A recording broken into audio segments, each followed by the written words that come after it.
कर दी चालू। देखिए मेरे बेटे, ब्रेन में ध्यान से समझना।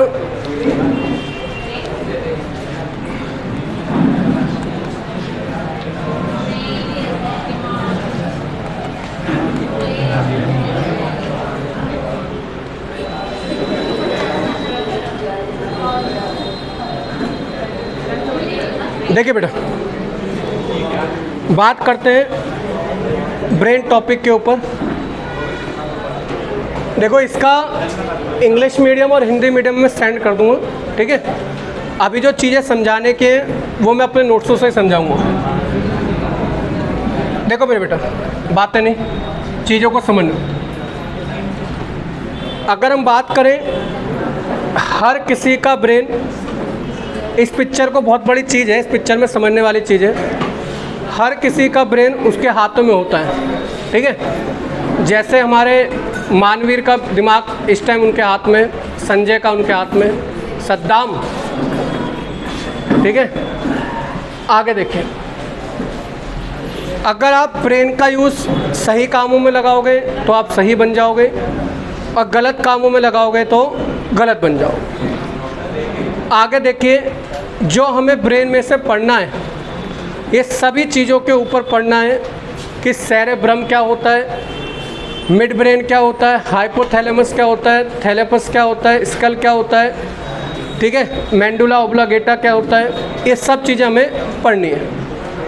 बातें कोई नहीं करेगा, चीज़ों को समझते चलना। जो मैं बोलता जाऊँगा उसे नोट डाउन करते चलना, ठीक है। बोर्ड पे कुछ मत देखना कि क्या लिखा है क्या नहीं लिखा, नोट करके लिख के चालू करिए। मैन हेडिंग डाल कर लिखना ब्रेन, मैन हेडिंग डाल कर लिखिए ब्रेन। ब्रेन पहला पॉइंट डाल कर पहला नोट करके लिखो, पूरे लाइफ में हम ब्रेन का सिर्फ 4% ही यूज़ कर पाते हैं। पूरी लाइफ में हम ब्रेन का सिर्फ 4% ही यूज़ कर पाते हैं। अगर क्वेश्चन आ जाए कि पूरी लाइफ में हम ब्रेन का कितने परसेंट ही यूज़ कर पाते हैं, ज़्यादा से ज़्यादा सिर्फ 4%। आगे लिखिए, मरने के बाद 7 मिनट तक ब्रेन एक्टिव रहता है। मरने के बाद 7 मिनट तक ब्रेन एक्टिव रहता है, ठीक है। ये सारे क्वेश्चन पेपर में आए हुए हैं। मरने के बाद ब्रेन कितने मिनट तक एक्टिव रहता है आपका? 7 मिनट तक। आगे लिखें, ब्रेन हमारे शरीर का, बातें कोई नहीं भाई, कुणाल बातें नहीं, ठीक है। ब्रेन हमारे बॉडी का सबसे फास्टेस्ट ऑर्गन होता है। ब्रेन हमारे बॉडी का सबसे फास्टेस्ट ऑर्गन होता है। फास्टेस्ट मतलब वसा वाला, ठीक है। फास्टेस्ट इसको छोड़ दीजिए बेटा, आपको जो मैं बोल रहा हूँ वो लिखो खाली।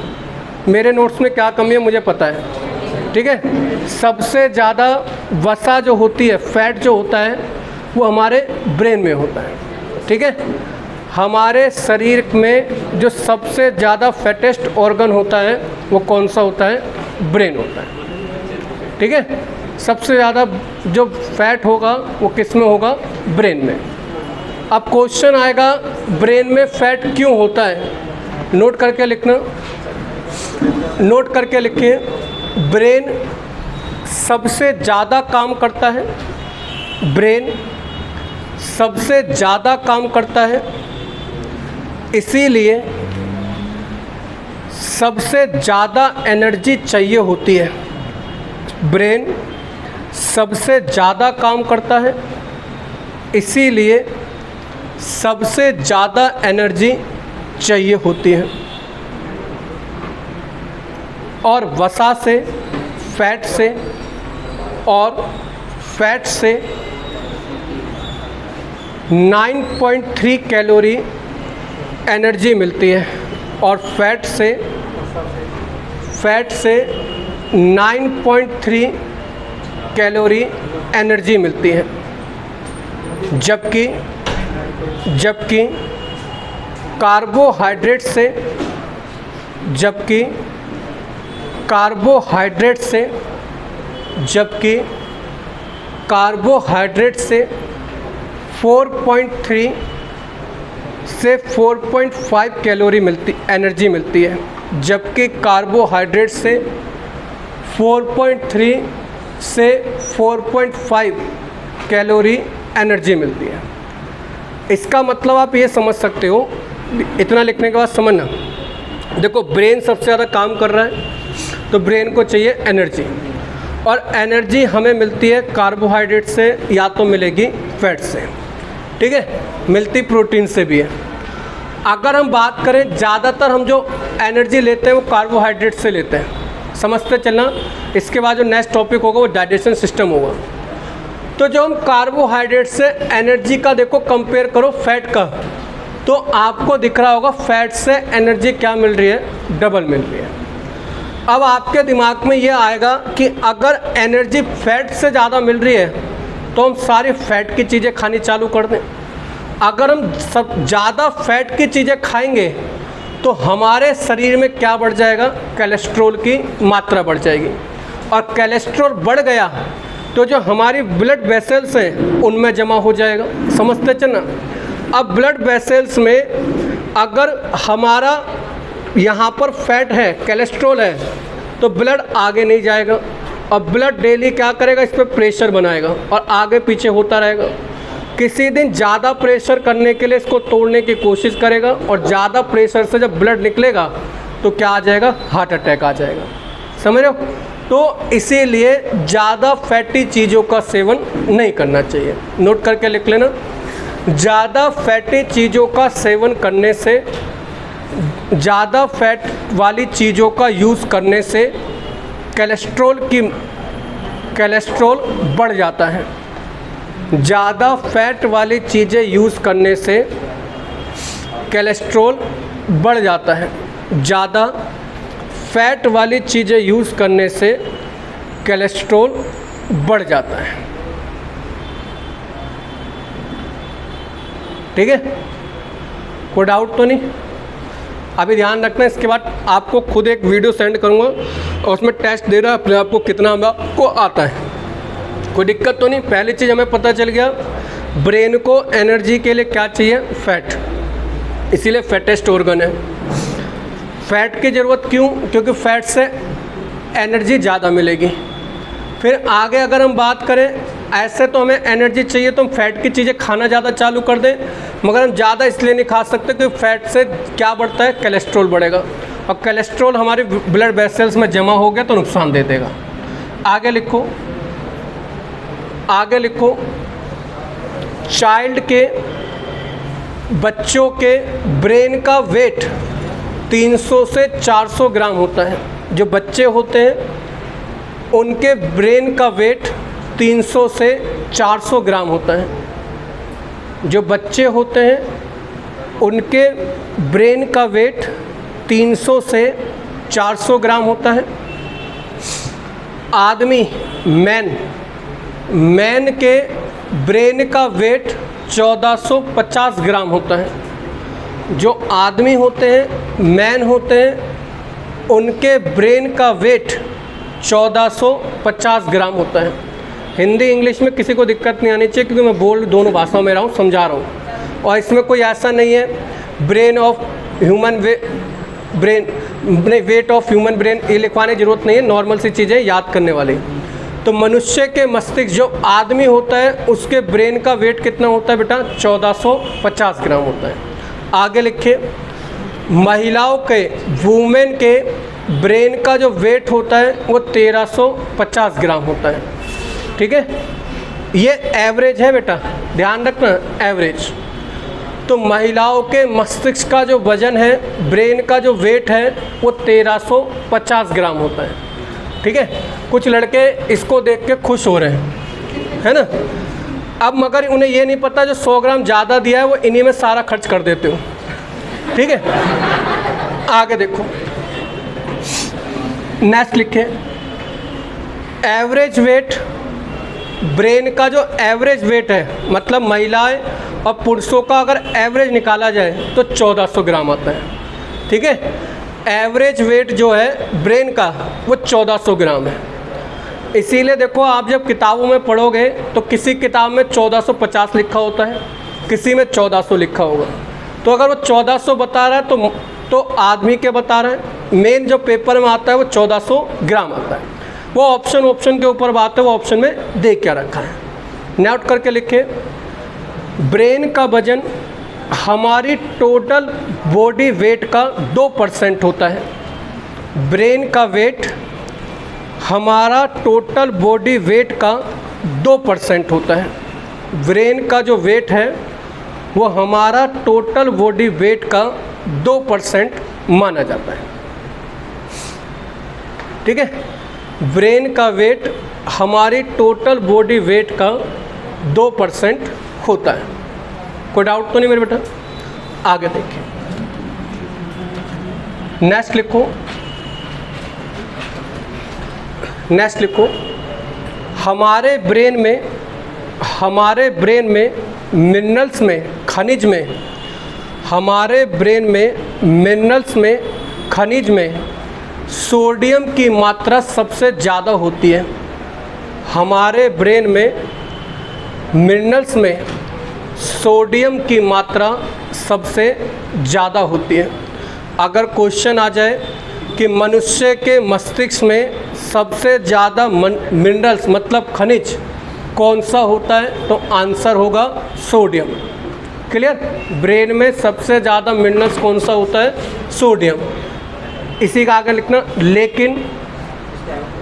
लेकिन पूरी बॉडी में पूरी बॉडी में सबसे ज़्यादा मिनरल्स कैल्शियम होता है। लेकिन पूरी बॉडी में सबसे ज़्यादा मिनरल्स कैल्शियम होता है। अगर ध्यान रखना, अगर वो कहेगा मनुष्य की बॉडी में सबसे ज़्यादा मिनरल्स कौन सा है, खनिज कौन सा है, कैल्शियम। अगर खाली पर्टिकुलर ब्रेन की बात कर रहा है तो आंसर क्या आएगा? सोडियम। आगे लिखिए, हम ब्रेन में देखो सबको पता चल रहा है पानी सबसे ज़्यादा क्या होगा ब्रेन में। देखो सब चीज़ें ब्रेन में इसलिए ज़्यादा है क्योंकि ब्रेन ही सबसे ज़्यादा काम कर रहा है आपके शरीर का। ठीक है, तो ये चीज़ें लिखने की ज़्यादा ज़रूरत नहीं है, कोई दिक्कत नहीं है। नेक्स्ट लिखिए, नोट करके लिखो। हमारा ब्रेन, जो मैं बोल रहा हूँ वही लिखना, आप उसको, ये चीज़ें मेरे लिए हैं खाली कि मुझे हिंट मिलते रहे पढ़ाने के। हमारा ब्रेन क्रेनियम में बंद होता है। क्रेनियम, CRANIUM, जिसे खोपड़ी भी बोला जाता है, इसका लोग बोलते हैं ज़्यादातर। हमारा ब्रेन क्रेनियम में बंद होता है। हमारा ब्रेन क्रेनियम में बंद होता है। क्रेनियम में 8 बोन होती हैं। क्रेनियम में 8 बोन होती हैं। क्रेनियम में 8 बोन होती हैं। हमारा ब्रेन क्रेनियम में बंद होता है, ठीक है, जिसमें बोन कितनी होती है? 8। क्लियर है? बोन का मतलब है हड्डी। हमारा ब्रेन जो है क्रेनियम में बंद होगा, जिसमें हड्डियाँ कितनी होती हैं मेरे बेटा? 8 हड्डियाँ होती हैं। कोई डाउट तो नहीं मेरे बेटा? नेक्स्ट लिखना, ब्लड मैंने आपको पढ़ा चुका हूँ कि मनुष्य के शरीर में ब्लड कितना होता है? 6 से 7 लीटर। लिखिए, मनुष्य के शरीर में एवरेज 6 से 7 लीटर ब्लड होता है। मनुष्य के शरीर में 6 से 7 लीटर ब्लड होता है, जिसमें से 1.5 से 2 लीटर ब्लड सिर्फ क्रेनियम के अंदर होता है। जिसमें से सिर्फ 1.5 से 2 लीटर ब्लड सिर्फ क्रेनियम में होता है। ठीक है, सिर्फ 1.5 से 2 लीटर ब्लड किस में होता है? आपका क्रेनियम में। इसीलिए देखो, कभी हाथ कटे थोड़ी देर बाद खून रुक जाएगा सब कुछ, मगर जब सर में लगती है तो इंसान ही रुक जाता है ना। तो इसीलिए अगर देखो, एक तो ब्रेन का आप ट्रांसप्लांट नहीं कर सकते भाई, लिया हृदय उठाया किसी का किसी में लगा दिया। तो ब्रेन का नहीं हो सकता। ब्रेन जो है सबसे जल्दी अपने आप को रिकवर नहीं कर पाता। सबसे जल्दी रिकवर ना करने के कारण कोई चोट लगेगी तो वो लंबे समय तक बनी रहती है। तो इसीलिए देखो जितने भी ट्रैफिक नियम भी होते हैं सब चाहे साइकिल भी चला रहा हो कोई तो हेलमेट पहन के चला रहा होता है, क्योंकि आप सही चला रहे हो, आपके पीछे से आने वाला सही ना चला रहा उसकी क्या गारंटी है। ठीक है, तो ये ध्यान रखना, एवरेज जो ब्लड होता है हमारे शरीर में 6 से 7 लीटर होता है, उसमें से 1.5 से 2 लीटर ब्लड सिर्फ किस में होगा, आपका क्रेनियम। अब इसका मतलब हमें 2 टॉपिक मिल गए, ब्लड हम पढ़ चुके हैं, आगे चलकर हम बोन पढ़ेंगे और आगे चलकर डाइजेशन सिस्टम भी पढ़ेंगे। अभी नहीं पढ़ेंगे, वो बाद में पढ़ेंगे। नेक्स्ट लिखिए, मनुष्य के क्रेनियम का वॉल्यूम 14 सीसी होता है। सीसी की फुल फॉर्म देख लेना, 12 बच्चे बताते हैं, भूल जाता हूँ। ठीक है, मनुष्य के क्रेनियम का वॉल्यूम 1450 सीसी होता है। नेट पर सर्च कर लेना सीसी की फुल फॉर्म क्या है, दिमाग से निकल जाता है, क्यूबिक कुछ ऐसे कुछ है ठीक है। मनुष्य के क्रेनियम का जो आयतन होता है वो 1450 क्या होता है, सीसी होता है। आगे नोट करके लिखिए, आगे नोट करके लिखिए। देखो आप देखो, जो आपका ब्रेन है, पहले समझो, जो ब्रेन है इसके ऊपर ये 3 लेयर पाए जाते हैं। ठीक है, समझना, पहले लिखना बाद में। ब्रेन के ऊपर 3 लेयर पाए जाती हैं जिन्हें बोला जाता है मेनिंजेस। ठीक है, समझना, ब्रेन के ऊपर लिखना नहीं है, पहले समझना। ब्रेन के ऊपर जो है क्रेनियम में बंद है, क्रेनियम के ठीक अंदर को क्या पाई जाएगी, मेनिंजेस की लेयर पाई जाती है। जो मेनिंजेस की लेयर है ये 3 भागों में डिवाइड होती है। ठीक है, एक होती है पाया मैटर, एक ड्यूरा मैटर, एक एरेकाइड मैटर, 3 पार्ट में डिवाइड होगी। और इनके बीच में अगर पढ़ते हैं तो फ्लूइड भी भरा होगा, उस फ्लूइड का नाम होता है सेरिब्रो स्पाइनल फ्लूइड। ठीक है, ये फ्लूइड भरा होता है। आप समझते चलना, अगर इन तीनों लेयर में से किसी में भी एक में सूजन आ जाती है तो उसे बोला जाता है मेनिंजाइटिस। तो पेपर में क्वेश्चन ऐसे आता है, मेनिंजाइटिस बीमारी का संबंध किससे है, तो आंसर आता है ब्रेन से। तो जो मेनिंजाइटिस बीमारी के कारण एक व्यक्ति थे राजा राम मोहन राय, इनकी मृत्यु हुई थी। और राजा राम मोहन राय को राजा की उपाधि किसने दी थी, अकबर सेकंड। तो नोट करके लिखिए, मैं चीज़ें बता रहा हूँ, लिखो। क्रेनियम के अंदर मेनिंजेस की, क्रेनियम के अंदर मेनिंजेस की लेयर होती है। क्रेनियम के अंदर, इंग्लिश में भी यही बोला जाता है, हिंदी में भी यही बोला जाता है। ठीक है, से क्रेनियम के अंदर मेनिंजेस की लेयर होती है। यह 3 लेयर होती हैं, यह 3 लेयर होती हैं, यह 3 लेयर होती हैं, यह 3 लेयर होती हैं। पहली लेयर होती है ड्यूरा मैटर, पहली लेयर होती है ड्यूरा मैटर, दूसरी होती है एरेकाइड, दूसरी होती है एरेकाइड, और तीसरी होती है पाया मैटर, तीसरी होती है पाया मैटर। ठीक है, ये लेयर 3 होती है, पहली ड्यूरा मैटर, दूसरी एरेकाइड मैटर और तीसरी पाया मैटर।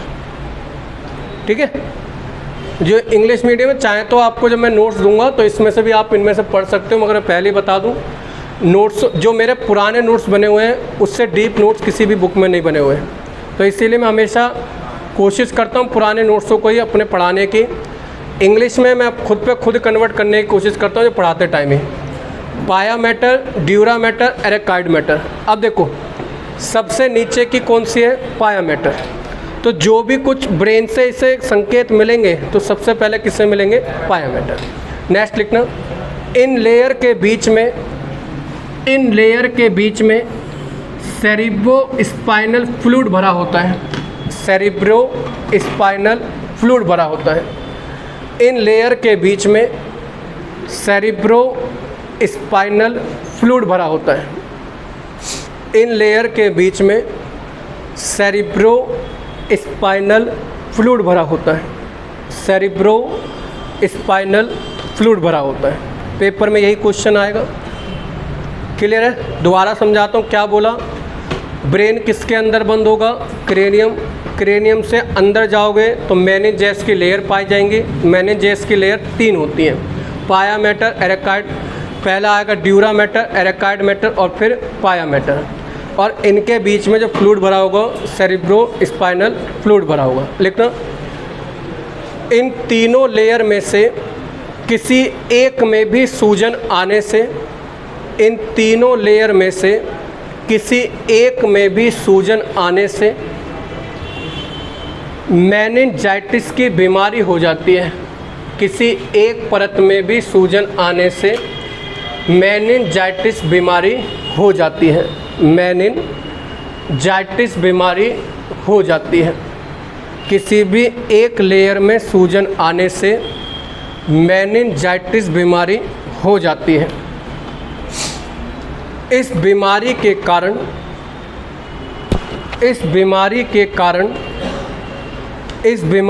कारण राजा राम मोहन राय की मृत्यु हुई थी। इस बीमारी के कारण राजा राम मोहन राय की मृत्यु हुई थी। अच्छा बताओ, राजा राम मोहन राय ने क्या करा था? ब्रह्म समाज की स्थापना। ठीक है, राजा राम मोहन राय की मृत्यु हुई थी। इसी में लिख लेना, पेपर में क्वेश्चन आता है ब्रह्म समाज की स्थापना। तो ब्रह्म समाज की जो स्थापना करी थी इन्होंने करी। किस साल में करी? बताओ किस साल में करी थी? 1828 में। ठीक है, राजा राम मोहन राय ने ब्रह्म समाज की स्थापना करी थी और सती प्रथा के अंत में भी इन्होंने काम करा था। ठीक है, सती प्रथा का अंत में भी इन्होंने भाग करा था। ठीक है, आगे देखें, इनको राजा की उपाधि दी थी अकबर सेकंड ने। लिख लेना, इनको राजा की उपाधि दी थी अकबर सेकंड ने। ब्रह्म समाज की स्थापना राजा राम मोहन राय ने करी। भारत में सती प्रथा का अंत के लिए भी कोशिश किसने करी थी? राजा राम मोहन राय ने करी। और राजा राम मोहन राय को राजा की उपाधि दी थी अकबर सेकंड ने। अभी आप जब टेस्ट करोगे ना, उस टेस्ट में देखना ज़्यादातर आप सारे क्वेश्चन कर पाओगे। अभी एक वीडियो भेजूंगा आप लोगों के पास, पहले पढ़ा लें पूरा, फिर उसके बाद देखेंगे उसको। कोई डाउट तो नहीं मेरे बेटा? क्लियर है यहाँ तक? आगे देखो, नेक्स्ट के ऊपर बात करते हैं। सबने लिख लिया? आगे देखो,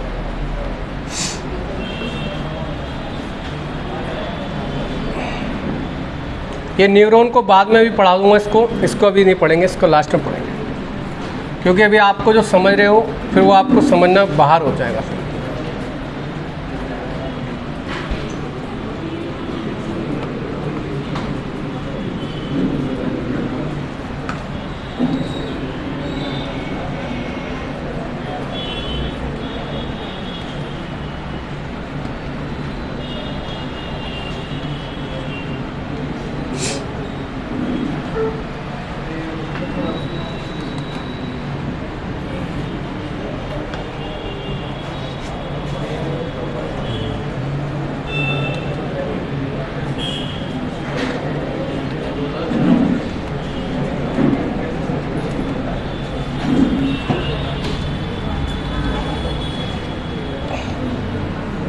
एक बार बेटा इस टेबल को बनाओ।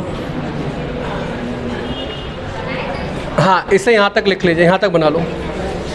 नाम लिख लो, brain, fore brain, mid brain, hind brain, prosencephalon, mesencephalon, rhombencephalon, thalamus, hypothalamus, cerebrum, medulla oblongata, cerebrum. यहाँ तक लिख लीजिए जो चीज़ें।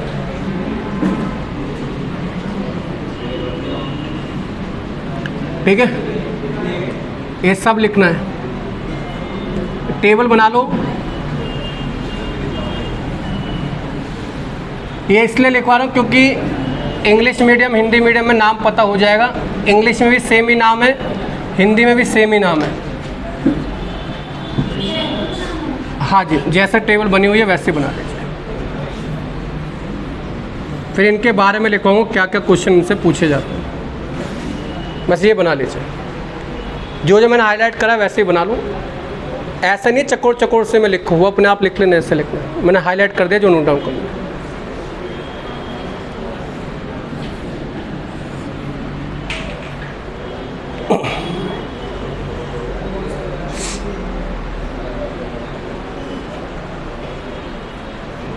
हमारा ब्रेन 3 भागों में डिवाइड होता है।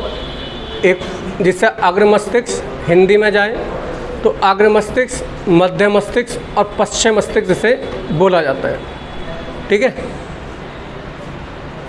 आगे इससे साइंस की भाषा में प्रोसेफ्लोन, मेसेंफ्लोन, रोम्बेंसफेलोन बोला जाता है। ये जो होता है आपके 3 भागों में डिवाइड होता है, थैलेमस, हाइपोथैलेमस और सेरेब्रम। ये भी 2 भागों में डिवाइड होता है, इसमें लिखा नहीं है, बाद में लिखवाएंगे। ये आपका मेंडुला ओब्लांगेटा और सेरेब्रम, इनका यूज़ आते हैं, पेपर में बहुत पूछे जाते हैं, उसके ऊपर बात करेंगे। पहले चित्र बना लो। क्या हुआ? फिर पूछेगा बैठ के कि थैलेमस क्या होता है।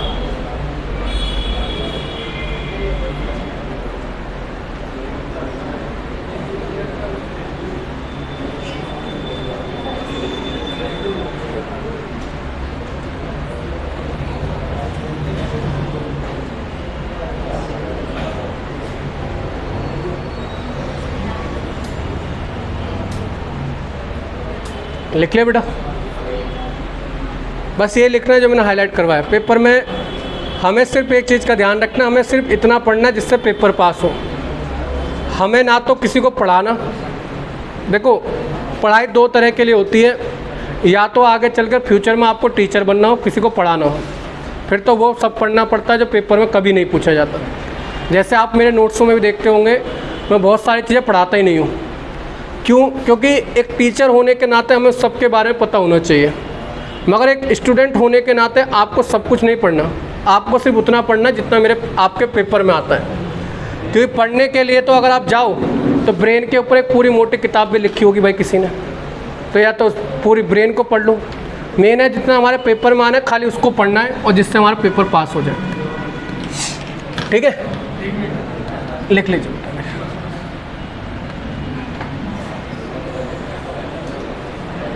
लिख लिया? अब देखिए,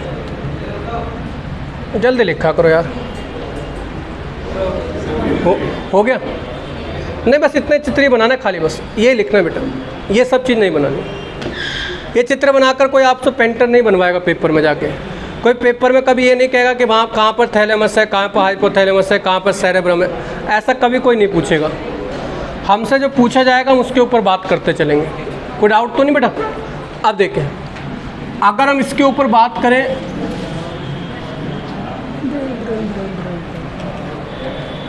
देखिए जहाँ आपने अब चीज़ों को लिखा है वहाँ से मेन हेडिंग डाल के लिखो थैलेमस, हेडिंग डाल के लिखो थैलेमस, हेडिंग डाल के लिखो थैलेमस। थैलेमस अब आपको ये पता है किसका भाग है? अग्र मस्तिष्क, मतलब फर्स्ट पार्ट का भाग है। ठीक है, ये लिखवाने की जरूरत नहीं है। अब थैलेमस में लिखना थैलेमस का काम क्या होता है। थैलेमस का काम लिखना ठंडा, गर्म और दर्द का एहसास कराता है, बस इतना याद रखना। ठंडा, गर्म और दर्द का एहसास कराता है। क्लियर है? थैलेमस का हमारे बॉडी में जो सबसे ज़्यादा पेपर में आता है वो आता है थैलेमस का हमारे बॉडी में क्या काम है। तो थैलेमस का हमारी बॉडी में जो काम है वो आता है ठंडा, गर्म, दर्द का एहसास कराना।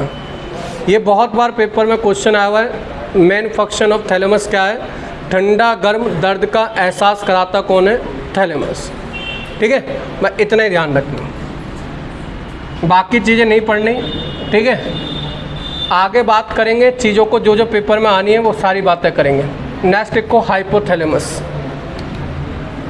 हाइपोथैलेमस, हाइपोथैलेमस को लिखना हाइपोथैलेमस, इस पर लिखे इसे मास्टर ऑफ मास्टर ग्लैंड्स कहा जाता है। हाइपोथैलेमस को मास्टर ऑफ मास्टर ग्लैंड्स बोला जाता है। हाइपोथैलेमस को मास्टर ऑफ मास्टर ग्लैंड्स बोला जाता है। ठीक है, हाइपोथैलेमस को मास्टर ऑफ मास्टर ग्लैंड्स बोला जाता है। आगे लिखना सुपर मास्टर ग्लैंड्स बोला जाता है। सुपर मास्टर ग्लैंड्स बोला जाता है। सुपर मास्टर ग्लैंड्स बोला जाता है। आगे लिखना बॉडी का थर्मामीटर बोला जाता है। हाइपोथैलेमस को बॉडी का थर्मामीटर बोला जाता है। हाइपोथैलेमस को बॉडी का थर्मामीटर बोला जाता है। तापमापी मतलब थर्मामीटर। ठीक है, नोट करके लिखना, जो ज़्यादा जब पेपर में क्वेश्चन आते हैं लिखना, यह है भूख, भूख, प्यास, भूख, प्यास, टेम्परेचर कंट्रोल, भूख, प्यास, टेम्परेचर कंट्रोल और फीलिंग्स, फीलिंग्स को कंट्रोल करता है। यह भूख, प्यास, टेम्परेचर कंट्रोल और फीलिंग को कंट्रोल करेगा। ठीक है, तो देखो जैसे आप हंस रहे हो, खुशी हो रही है, उसमें जो मेन काम कौन कर रहा है? आपका हाइपोथैलेमस कर रहा है। ठीक है, हमारा गोविंद खुश हो रहा है इस वर्ड को देखकर, है। देखो जो खुद अधूरा है वो कैसे पूरा हो सकता है। ठीक है, तो इस चीज़ को समझना, आप लोग इस चीज़ को देखकर खुश मत होइए। प्यार कभी दिल से नहीं होता, वो ब्रेन से होता है। ठीक है, तो प्यार हमेशा ब्रेन से होता है, दिल तो अपने आप ही बदनाम हुआ पड़ा बेचारा। ठीक है, अब ब्रेन में भी किससे होता है? हाइपोथैलेमस से। ठीक है, तो अगली बार किसी को प्रपोज करो तो कहना हाइपोथैलेमस से प्यार करता हूँ। ठीक है, दिल से नहीं करते। ठीक है, आगे देखो, नेक्स्ट लिखो, लिखना हाइपोथैलेमस ब्लड प्रेशर को भी कंट्रोल करता है। हाइपोथैलेमस ब्लड प्रेशर को भी कंट्रोल करेगा। ठीक है मेरे बेटा, जितना बता रहा हूँ सिर्फ उतना ही पढ़ना।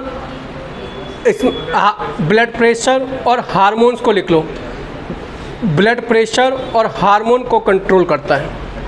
तो देखो एक चीज़ समझ जाओ, हमारे शरीर में हाइपोथैलेमस का बहुत रोल है। हाइपोथैलेमस से हमें जितनी भी फीलिंग आ रही है, भूख, प्यास, ताप नियंत्रण, ब्लड प्रेशर, ये सभी किससे कंट्रोल हो रही है? हाइपोथैलेमस से। तो बस ये ध्यान रखना, कभी आप फीलिंग के चक्कर में ये भूल जाओ कि ठंडा गर्म दर्द का एहसास थैलेमस से होगा। ठीक है, ये चीज़ का ध्यान रखना। अगर पेपर मारा ठंडा गर्म दर्द का एहसास किससे होगा? थैलेमस।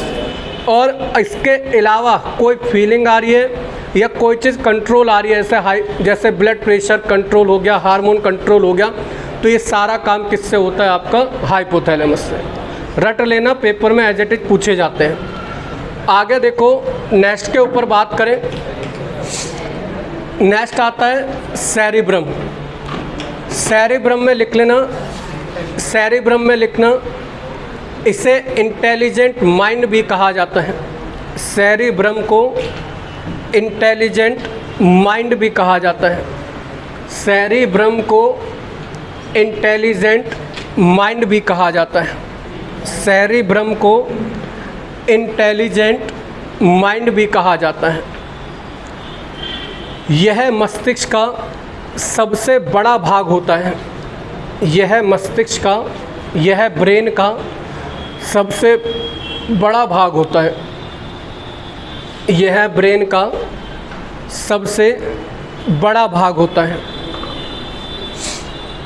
यह ब्रेन का सबसे बड़ा भाग होता है, ठीक है। सेरिब्रम 2 भागों में डिवाइड होता है, लिखते चलिए। सेरिब्रम 2 भागों में डिवाइड होता है। सेरिब्रम 2 भागों में डिवाइड होता है, 2 पार्ट में डिवाइड होता है। यह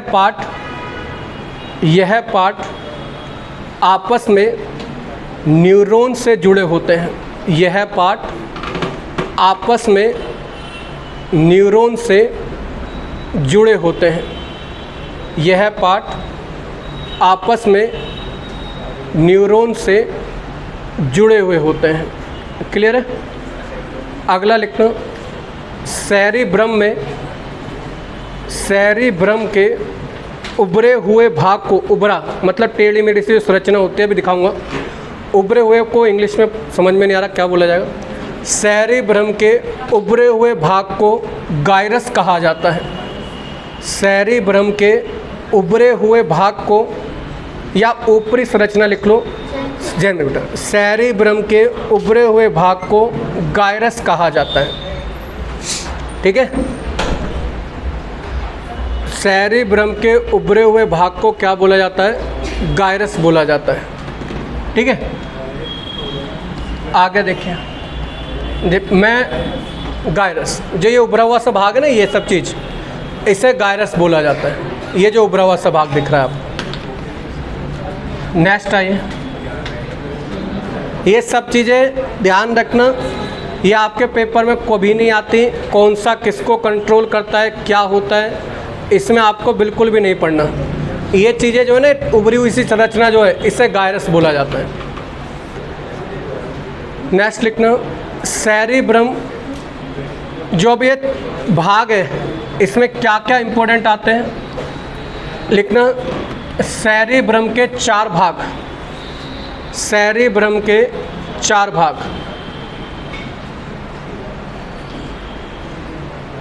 ठीक है। सेरिब्रम के 4 भाग, पहला लिखो फ्रंटल लोब, लोब बोला जाता है, फ्रंटल पाली, फ्रंटल लोब, ठीक है। फ्रंटल पाली, फ्रंटल लोब, नोट करके लिखो, फ्रंटल लोब, ठीक है बेटा, ठीक है।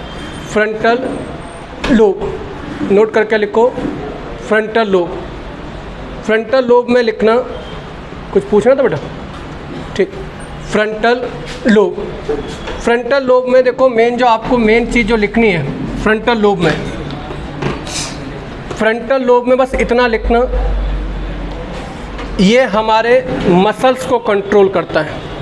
फ्रंटल लोब में सिर्फ इतना लिखना, यह हमारे मसल्स को कंट्रोल करता है, ठीक है। फ्रंटल लोब में सिर्फ इतना लिखना, यह हमारे मसल्स को कंट्रोल करता है, ठीक है, जिनकी मूवमेंट हम अपने आप करते हैं। यह हमारे मसल्स को कंट्रोल करता है, जिनकी मूवमेंट हम अपने आप करते हैं, ठीक है, जिनकी मूवमेंट हम अपने आप करते हैं, ठीक है। मसल्स को कंट्रोल करेगा और उन मसल्स को कंट्रोल करेगा जिनकी मूवमेंट हम लोग अपने आप करते हैं। आगे लिखो पैराटाइल लोब, पैराटाइल। अगला लिखिए पैराटाइल, LOBE, पाली को लोब, ठीक है। पैराटाइल, पैराटाइल से लिखना, यह स्किन से मिलने वाली इंफॉर्मेशन को ग्रहण करता है, स्किन से इंफॉर्मेशन प्राप्त करता है। पैराटाइल का काम क्या है? स्किन से मिलने वाली इंफॉर्मेशन को प्राप्त करता है, ठीक है, स्किन से मिलने वाली इंफॉर्मेशन को प्राप्त करेगा, ठीक है। जैसे अब अगर कोई कह दे आपका हाथ पैर सुन्न हो रहे हैं, तो इसका मतलब कौन सी चीज़ पर इफेक्ट पड़ रहा है? पैराटाइल। तभी तो उस समय जब पैराटाइल पर इफेक्ट पड़ेगा तो आपको कोई छुएगा तो सुन्न हो जाता, तो नहीं पता चल रहा होता। दर्द का नहीं पता चल रहा होता, दबाव का पता नहीं चल रहा होता। तो उस समय जो इफ़ेक्ट हो रहा है शरीर का, कौन सी चीज़ इफेक्ट हो चुकी है? पैराटाइट।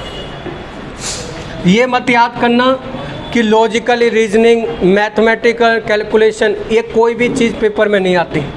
ये सिर्फ पढ़ाते समय यूट्यूब पर बच्चों को खुश करने के काम जरूर आ जाती है।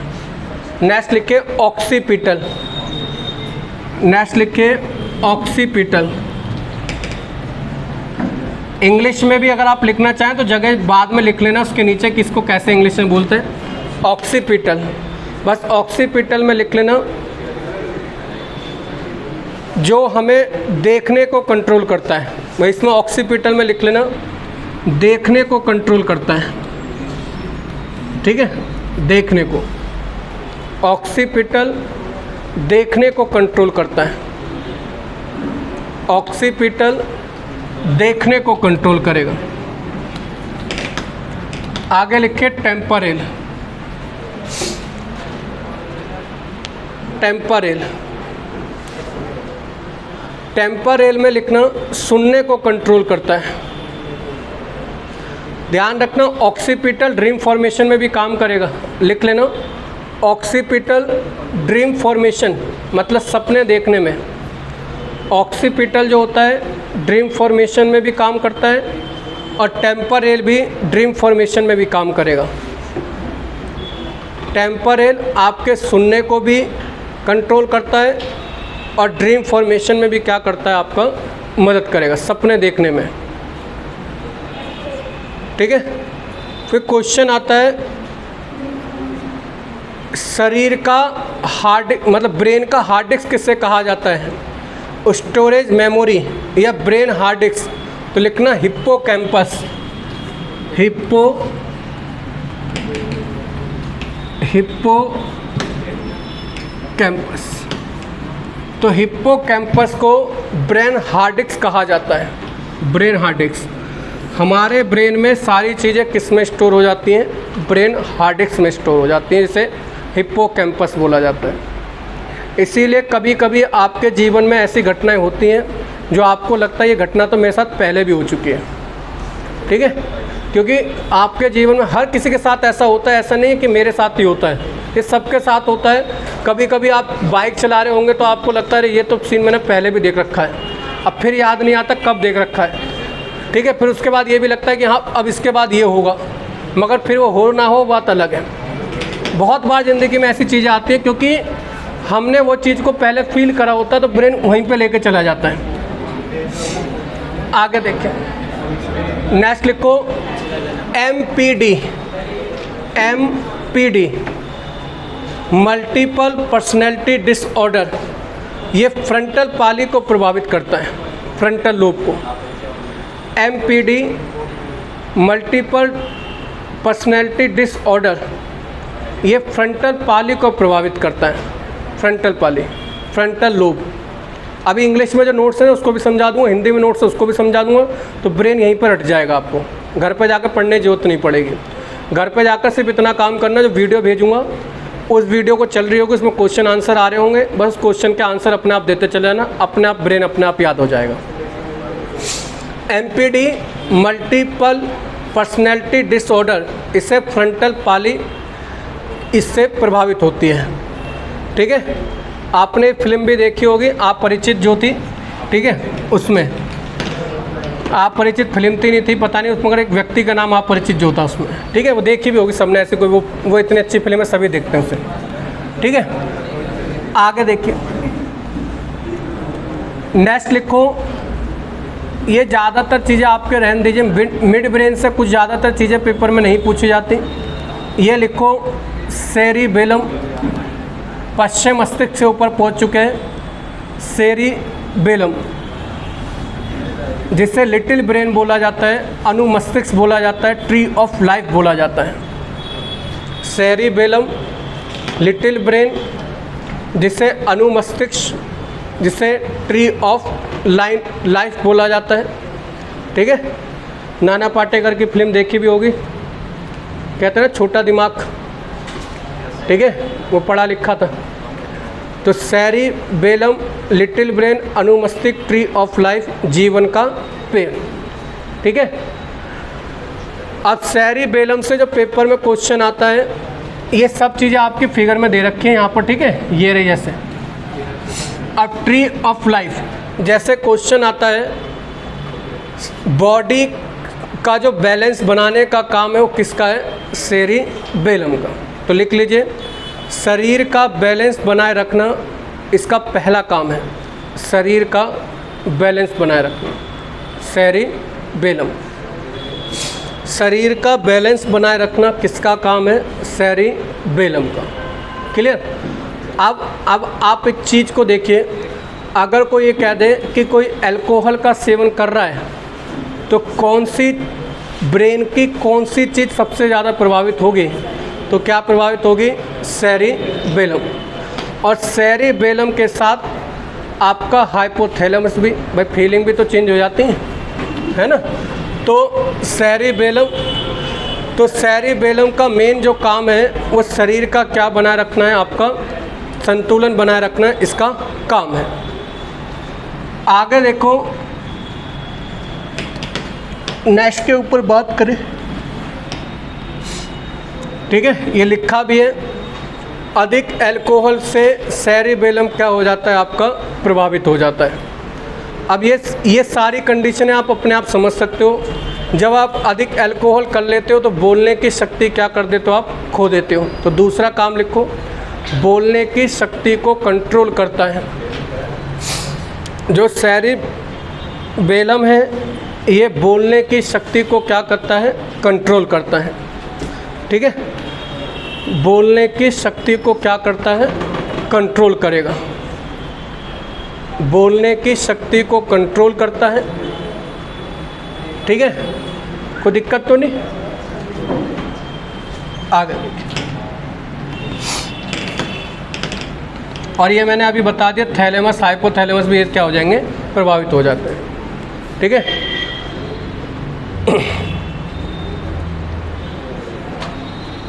मेंडुला ओब्लांगेटा से लिखिए, यह ब्रेन का सबसे पीछे का भाग होता है। मेंडुला ओब्लांगेटा यह ब्रेन का सबसे पीछे का भाग होता है। मेंडुला ओब्लांगेटा यह ब्रेन का सबसे पीछे का भाग होता है और यह बायोलॉजिकल रिएक्शन पर कंट्रोल करता है। पहला काम लिखिए, यह बायोलॉजिकल रिएक्शन पर कंट्रोल करता है। यह बायोलॉजिकल रिएक्शन पर कंट्रोल करता है। बायोलॉजिकल रिएक्शन पर कंट्रोल करेगा। ठीक है, बायोलॉजिकल रिएक्शन पर क्या करता है? कंट्रोल करता है। ठीक है, यह बायोलॉजिकल रिएक्शन पर कंट्रोल करेगा। आगे लिखना, बायोलॉजिकल रिएक्शन दो तरह के होते हैं, एक वाइटल रिएक्शन, एक एसेसरी रिएक्शन। ठीक है, एक बायोलॉजिकल रिएक्शन दो तरह के होंगे, एक वाइटल रिएक्शन और एक एसेसरी रिएक्शन। चित्र बनाते चलिए, लिखते चलिए।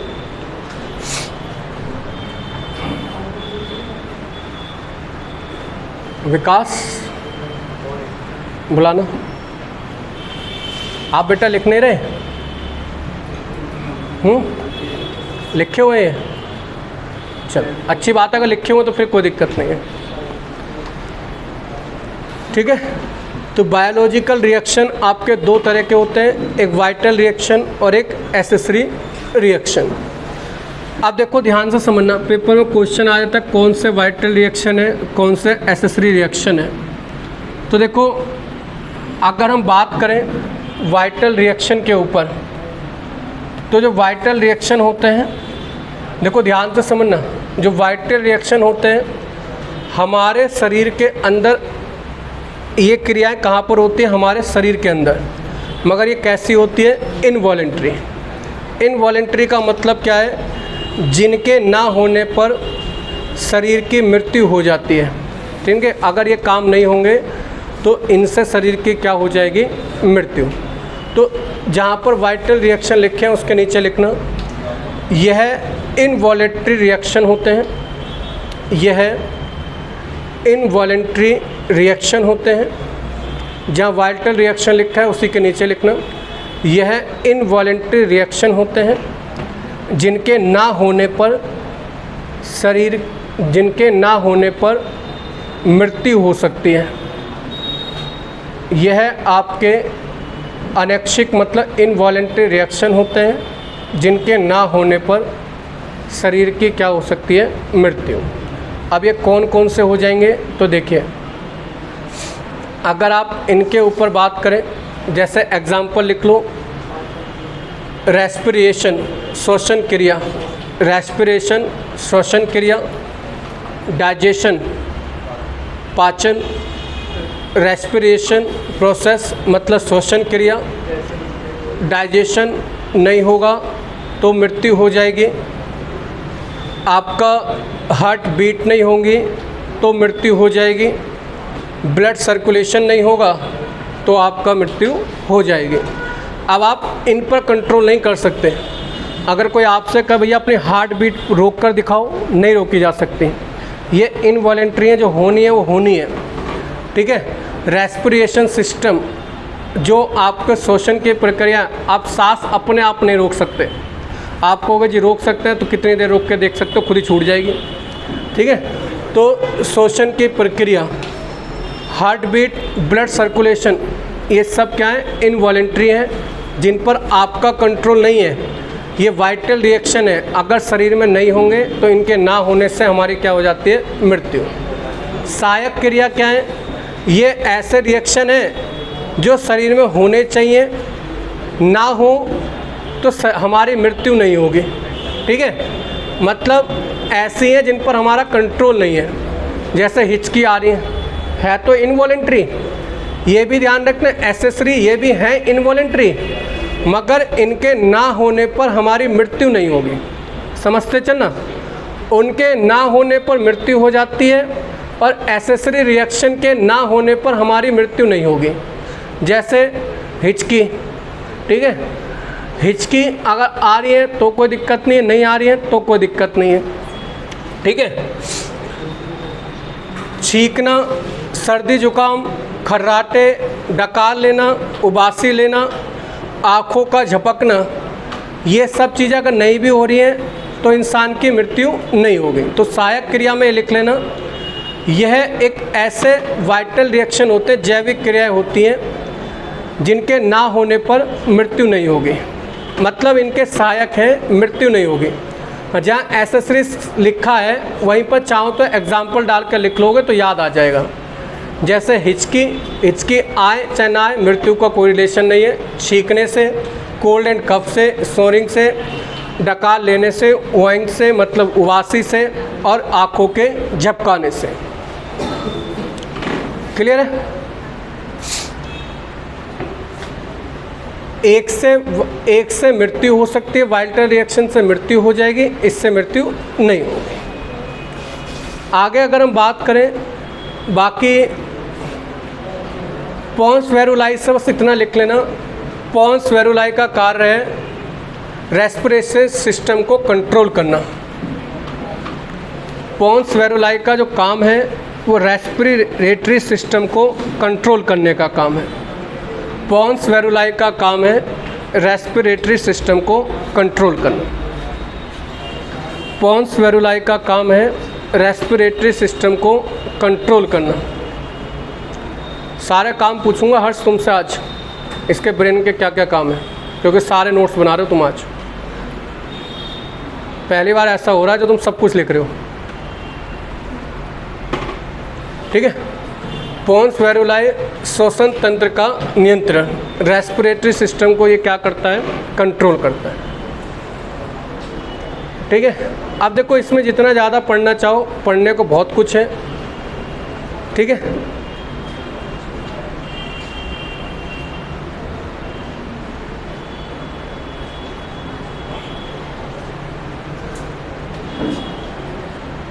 इसको हम पढ़ेंगे बाद में, देखेंगे इसको, ठीक है। अभी देखो इसको पढ़ लेते हैं जो आपका इंग्लिश में लिखा हुआ है नोट्स आपके, क्योंकि आप जब पढ़ोगे तो इंग्लिश में भी आपको समझ में आना चाहिए। तो देखो मैंने आपको बता दिया है कि मस्तिष्क, अब लिखने का कुछ भी काम नहीं है, अब बस सिर्फ समझो, अपने दिमाग में याद करो। देखो मैंने आपको बता दिया है कि भैया जो मनुष्य का मस्तिष्क होता है वो किस में बंद होता है, क्रेनियम में। ठीक है, 1350 से 1450 इसके वजन बीच में जाएगा, 1400 ग्राम होता है मेन। ठीक है, आगे अगर हम बात करें जो चाइल्ड का वजन है वो मैंने बता दिया 300 से 400 ग्राम होता है। इसका फंक्शन जो है हमारे बॉडी को कंट्रोल करना और हमें और इन्फॉर्मेशन बनाना। फिर मैंने आपको ये बता दिया ब्रेन 3 भागों में डिवाइड होता है, फोर ब्रेन, मिड ब्रेन और एक आपका हाइड ब्रेन। थैलेमस का काम मुझे बताओ क्या बताया, ठंडा गर्म दर्द का एहसास कराना। ठीक है, हाइपोथैलेमस का काम बताया हार्मोन को कंट्रोल करेगा, ब्लड प्रेशर को कंट्रोल करेगा, टेम्परेचर को कंट्रोल करेगा और जितनी भी भूख प्यास प्यार जितनी भी फीलिंग्स है वो सारा हाइपोथैलेमस से काम होगा। सेरेब्रम में मैंने बता दिया 4 भाग होंगे, फ्रंटल पाली। ठीक है, सब बता दिया है। मेजर फ्लोन से इतना ज़्यादा पेपर में क्वेश्चन नहीं आता। मेंडुला ओब्लागेटा बताइए, मैंने लास्ट में बताया ये कैसी क्रियाओं को कंट्रोल करेगा, आपकी जो आपके कंट्रोल में होंगी उन सबको कंट्रोल करेगा। सेरेबेलम से मैंने आपको बता दिया ये क्या करता है, शरीर के संतुलन को बनाए रखता है। अधिक अल्कोहल से ये प्रभावित हो जाएगा, बोलने की शक्ति को कंट्रोल करेगा। ये सब चीज़ें मैंने अभी आपको पढ़ाई। पोन्स वेरुलाइज से मैंने अभी बता दिया ये क्या करता है, हमारे रेस्पिरेटरी सिस्टम को कंट्रोल करता है। यही चीज़ें यहाँ पे लिखी हुई हैं सारी। ठीक है, समझते चलना आगे चलकर। हिंड ब्रेन में लिखा है function of medulla oblongata, involuntary vital mechanism को क्या करता है, आपके कंट्रोल करेगा। और अभी ये चीज़ पढ़ी ली है कि भैया कौन कौन सी होती है, हार्ट बीट को कंट्रोल कौन करेगा, मेंडुला ओब्लागेटा। रेस्पिरेटरी सिस्टम, ब्लड सर्कुलेशन को, डाइजेशन को, ब्लड को, सर्कुलेशन को, ये सब कौन कंट्रोल करता है, आपका मेंडुला ओब्लागेटा। जब घर पे जाके इंग्लिश में नोट्स बना रहे हो तो मैंने यहाँ पर इसको आपको समझा रहा हूँ इसलिए। ठीक है, आगे देखो ये भी मैंने बता दी एसेसरी कौन सी होती हैं, इनके ना होने पर मृत्यु नहीं होगी। ठीक है, ये चीज़। सेरेबेलम इसको मैंने बता दिया, इसको क्या बोला जाता है, लिटिल ब्रेन बोला जाता है, ट्री ऑफ लाइफ बोला जाता है। ये हमारे मसल्स के क्या करता है, मोशन में कंट्रोल करेगा। बैलेंस क्या करता है, हमारी बॉडी को, जितनी बार पढ़ोगे उतना दिमाग में बैठेगा। और बोलने की शक्ति को क्या कंट्रोल करता है, कंट्रोल करता है। अल्कोहल के इफ़ेक्ट से क्या होता है, यही होगा। ठीक है, एक्टिव वाइल स्लीपिंग ऑल्सो, ये लिख लेना, ये वाले पॉइंट नहीं लिखा है। जब हम सोते होते हैं तो कौन सी चीज़ एक्टिव रहती है, आपकी सेरिबेलम। ठीक है, जब हम सो रहे होते हैं तब भी कौन सी चीज़ एक्टिव रहती है, सेरिबेलम। ये लिख लो, ये वाली लाइन नहीं लिखी बेटा हमने, जहाँ हमने सेरिबेलम लिखा है वहाँ पे लिख लो एक्टिव वाइल स्लीपिंग ऑल्सो। जब हम सो रहे होते हैं तब भी एक्टिव क्या रहता है, आपका सेरिबेलम रहता है। एक्टिव तो सब कुछ रहेगा मगर मेन पोजीशन की बात कर रहे हैं।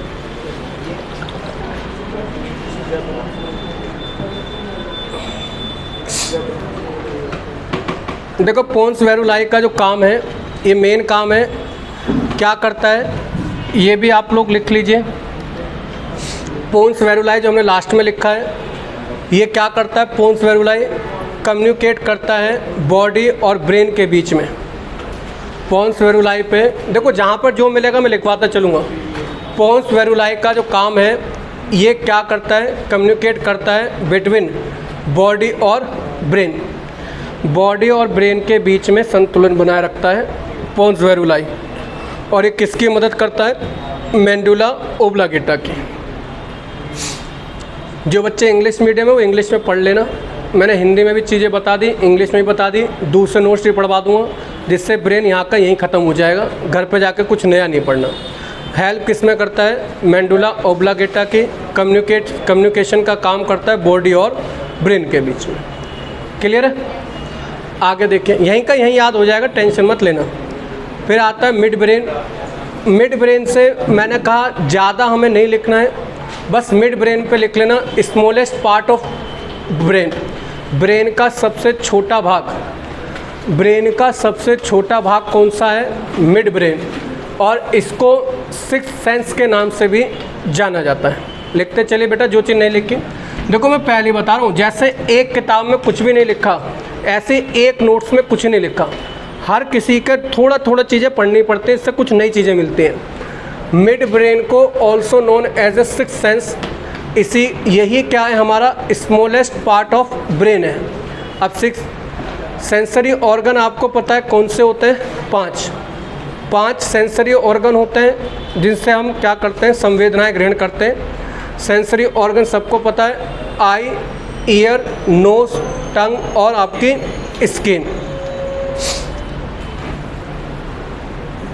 क्लियर है? लिख लीजिए, visual and auditory function is control by mid brain. वैसे मिड ब्रेन से ज़्यादा क्वेश्चन नहीं आते, आपको लिखवाया नहीं है, कल आपके दिमाग में आने लग गया कि मिड ब्रेन के फालतू का हमारे दिमाग में, तो इसलिए लिखवा रहा हूँ। तो विजुअल और ऑडिटरी फंक्शन को क्या करता है? कंट्रोल, मतलब देखने और सुनने को भी क्या करता है? कंट्रोल। क्योंकि मिड ब्रेन में एक चीज़ होती है जिसे बोलते हैं कार्पोरा क्वाड्रिजेमिना।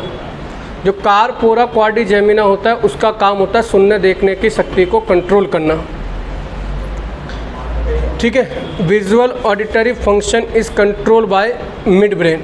अगर मिड ब्रेन हमारा डैमेज हो जाता है, अगर मिड ब्रेन डैमेज हो जाता है तो हमारे को मिड ब्रेन अगर डैमेज हो जाएगा तो वन विल बिकम, क्या हो सकता है? वो आगे चलकर क्या बन सकता है? ब्लाइंड और डीफ, मतलब बहरा बन सकता है। भाई मिड ब्रेन क्या कर रहा है? सुनने और देखने की शक्ति को कंट्रोल कर रहा है, और मिड ब्रेन ये खराब हो गया तो मिड ब्रेन के कारण क्या हो सकता है? ब्लाइंडपन हो सकता है, और क्या हो सकता है? डीप हो सकता है।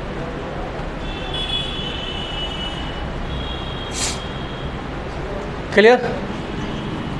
आगे देखिए, फोर ब्रेन के ऊपर अगर हम बात करें, ये हम लोग पढ़ चुके हैं। थैलेमस हम लोग पढ़ चुके हैं। थैलेमस क्या करता है? थैलेमस ठंडा गर्म दर्द का क्या कराएगा? एहसास कराएगा।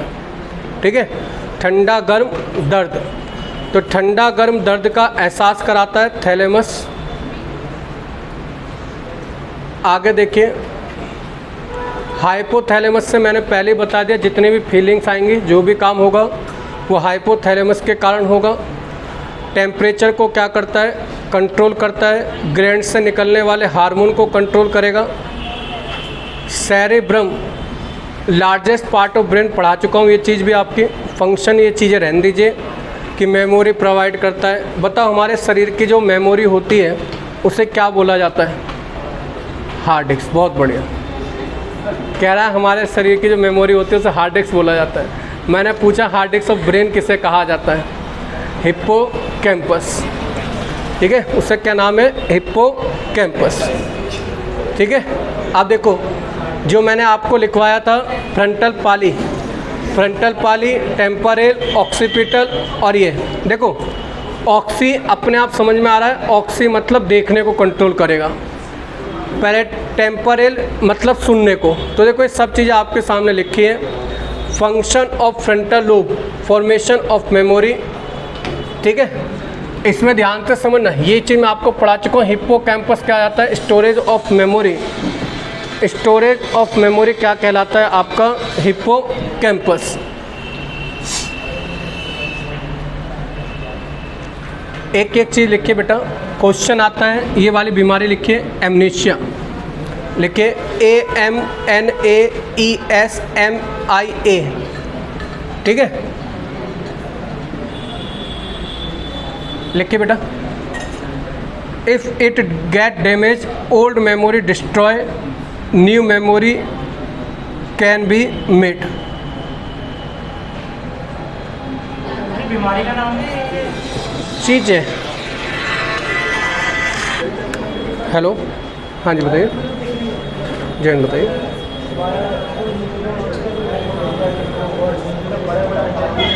आप दुर्गापुरी चौक पे खड़े होंगे ना? हाँ वो मेरा बेटा इंक्वायरी ऑफिस है, क्लास चल रही है आपकी, सारी स्टार्ट है क्लास। ये क्लास आपकी मॉर्निंग में 8 बजे से चालू हो जाती है, 8 से लेकर 12 बजे तक। नहीं वो मेरा आप जहाँ पे खड़े हैं वो इंक्वायरी ऑफिस है। क्लास आपकी चौहान ऑप्टिकल के ठीक सामने है। चौहान ऑप्टिकल आपने देखा है दरबार? हाँ तो दरबार के ठीक सामने आपको वोडाफोन का शोरूम दिख जाएगा, उसी के ठीक सामने राठो क्लासेस का बोर्ड लग रहा है। हाँ वो तो मेरा इंक्वायरी ऑफिस है भाई। हाँ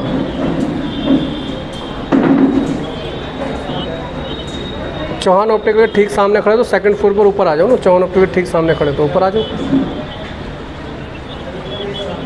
चौहान ऑप्टिकल के ठीक सामने खड़े हो आप भाई, मैं ऊपर पढ़ा रहा हूँ। राठो क्लासेस का बोर्ड दिख रहा है आपको? राठो क्लासेस का बोर्ड लगा हुआ है, उसके बराबर में जीना दिख रहा होगा, ऊपर चले जाइए आप सेकंड फ्लोर पर। एक सेकंड रुको, 1 मिनट रुको। कहाँ पर है? विशाल कहाँ है या निखिल कहाँ है? अमन बात करना बेटा, कहाँ पर है? 1 मिनट रुके, बच्चे को फ़ोन दे रहा हूँ, बच्चा पूछा बात करो कहाँ पर है। टेंशन देखो, एमनेशिया क्या होता है? एमनेशिया में हम ओल्ड मेमोरी डिस्ट्रॉय हो जाती है और न्यू मेमोरी क्या होती है हमारी बननी चालू हो जाती है। ठीक है, यहाँ पर देखो इसका जो अगर हमने फ्रंटल पाली की बात करें, फॉर्मेशन ऑफ मेमोरी के काम आता है। मैंने आपको लिखवाया फ्रंटल पाली का, मुझे बताइए यूज़ क्या लिखवाया मैंने लिखवाया आपकी मसल्स को क्या करता है, ये कंट्रोल करेगा। ये लिखवाया ना फ्रंटल पे, तो ये आगे चलकर नीचे लिखा हुआ आएगा आपका। ठीक है, तो इसमें टेंशन मत लीजिए। देखो इस वाली चीज़ को लिखो, ये पेपर में आई हुई चीज़ है। नींद में चलने वाली बीमारी को क्या बोला जाता है? लिखे, नींद में चलने वाली बीमारी को सोमनम्बुलिज्म और नींद में बोलने की बीमारी को सोमनिक्विस्ट। क्या हो आ रहे?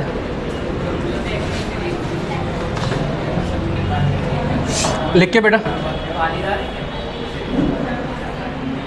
नींद में चलने की बीमारी को सोमनम्बुलिज्म और नींद में बोलने की चलने की बीमारी को सोमनम्बुलिज्म और बोलने की बीमारी को लोगिस्ट। लिख के बेटा, आगे बात करते हैं। कभी भी ना पढ़ने से मत थका करो। आप लोग पढ़ने से थक जाते हो, इसी के कारण आप सिलेक्शन से दूर रह जाते हो। हम लोग क्या करते हैं, हम लोग आपको हर वो छोटी चीज़ सोचते हैं कि जो पेपर में आ सकती है वो चीज़ आपको पता हो। ये एम लिखा है बेटा, एम, SOMNAMBULISM लिख लिया? SOMNAMBULISM, ये यहाँ तक तो सेम है।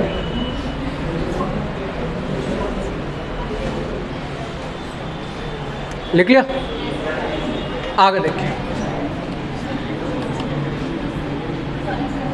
राखी बातें नहीं। आगे देखिए, पैराटाइल का काम बताइए क्या था? पैराटाइल का काम बताया था, देख करके बताओ क्या काम बताया था?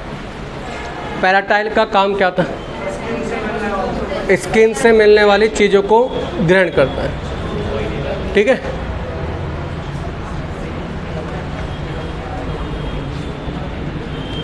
इसको लिखो बेटा, डैमेज ऑफ पैराटाइल लोब, उसे क्या बोला जाता है? लिखिए, डैमेज ऑफ पैराटाइल लोब, जहाँ पैराटाइल लोब लिखा है वहीं पर लिख लेना, उसे क्या बोला जाता है? डायलिशिया। ये आपके पेपर में चीज़ें आती हैं, इसीलिए इंग्लिश में अलग चीज़ें लिखी हुई थी, हिंदी में अलग है। अगर एक चीज़ और पढ़ेंगे तो उसमें अलग लिखा होगा। पढ़ने की आदत को बनाओ, तभी सिलेक्शन होगा।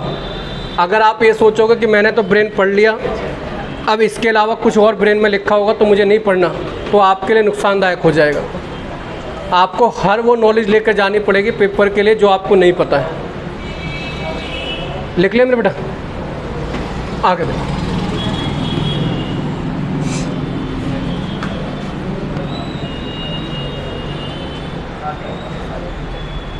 ऑक्सीपिटल का लिखवा दिया है।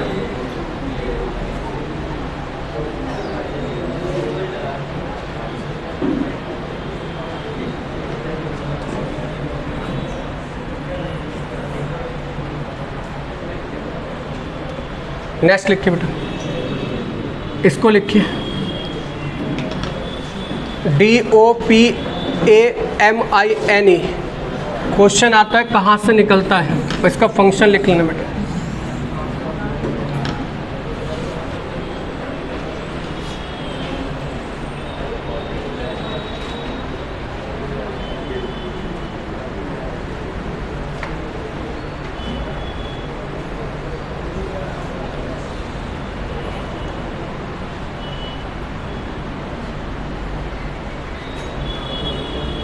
लास्ट तक ख़त्म होने वाला है।